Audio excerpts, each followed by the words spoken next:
Well, by the year 2025, 12% of the world's population will be made up of women going through menopause. That is only a few short years away, and there's concern that women aren't ready to manage their symptoms.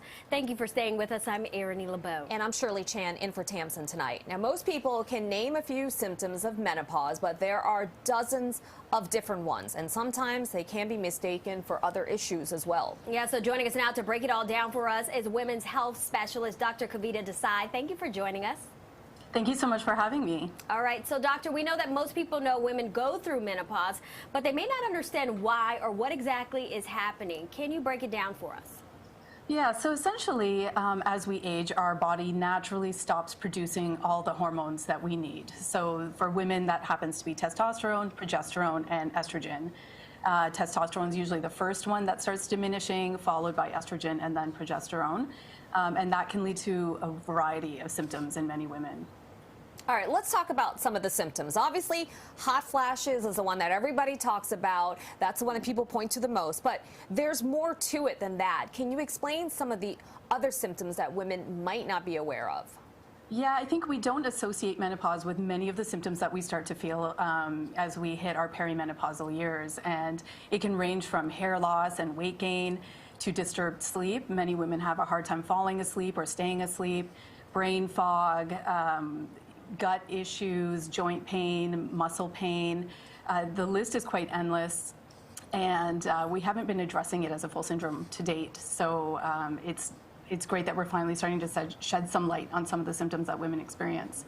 Just to clarify, a lot of those symptoms on that list can be confused for other issues. So what should people really look for, and how do they tell the difference? I think, and it's encouraging women from a very early age to know their own bodies and what is normal for them. So, for instance, you know, some of the symptoms that women experience as they're going through perimenopause are mood disorders. So we have an increase in anxiety, depression, and again, as I mentioned, sleep. If those things are happening in isolation, then it very well could be another illness. But generally with menopause, we start to see clusters of these symptoms. So you'll be experiencing more than one of them, in which case then it could be a hormonal issue, and that's what we should be looking for. All right, so you talked about just now how there are a lot of mental symptoms as well. What is something that people can do, women can do, to alleviate symptoms so that they don't have to suffer and often suffer in silence?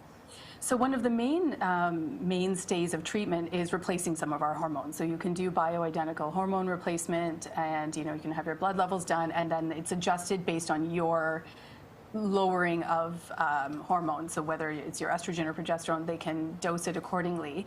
But from a lifestyle standpoint, we generally don't process sugars the same way. We should be eating a much more protein and whole foods based diet that can really help with symptoms. Taking supplements that can reduce inflammation in our body and help stabilize mood, things like vitamin D and omega-3. Ashwagandha can help with stress. There's so many lifestyle changes that we can be making as women, regularly exercising, that can help alleviate some of those symptoms, and then the bioidentical hormones can help replace some of them, which can make a big difference in many women's lives. Okay, so doctor, before menopause comes, there's actually perimenopause. Can you explain what that is, those symptoms that you should look out for to know that you're in that phase? So this perimenopause is the years we're actually talking about. Menopause is actually only one day in our life, and that's the 1-year anniversary to the last time you had your last period. Every year prior to that is perimenopause, and every year after that is postmenopause. Wow, okay. Yeah, there's a lot to talk about here. Dr. Desai, thank you so much for joining us today. We appreciate it. Thank you for having me. And for more information and menopause tips, check out her website, revival.com, or follow her on Instagram at revival.inc.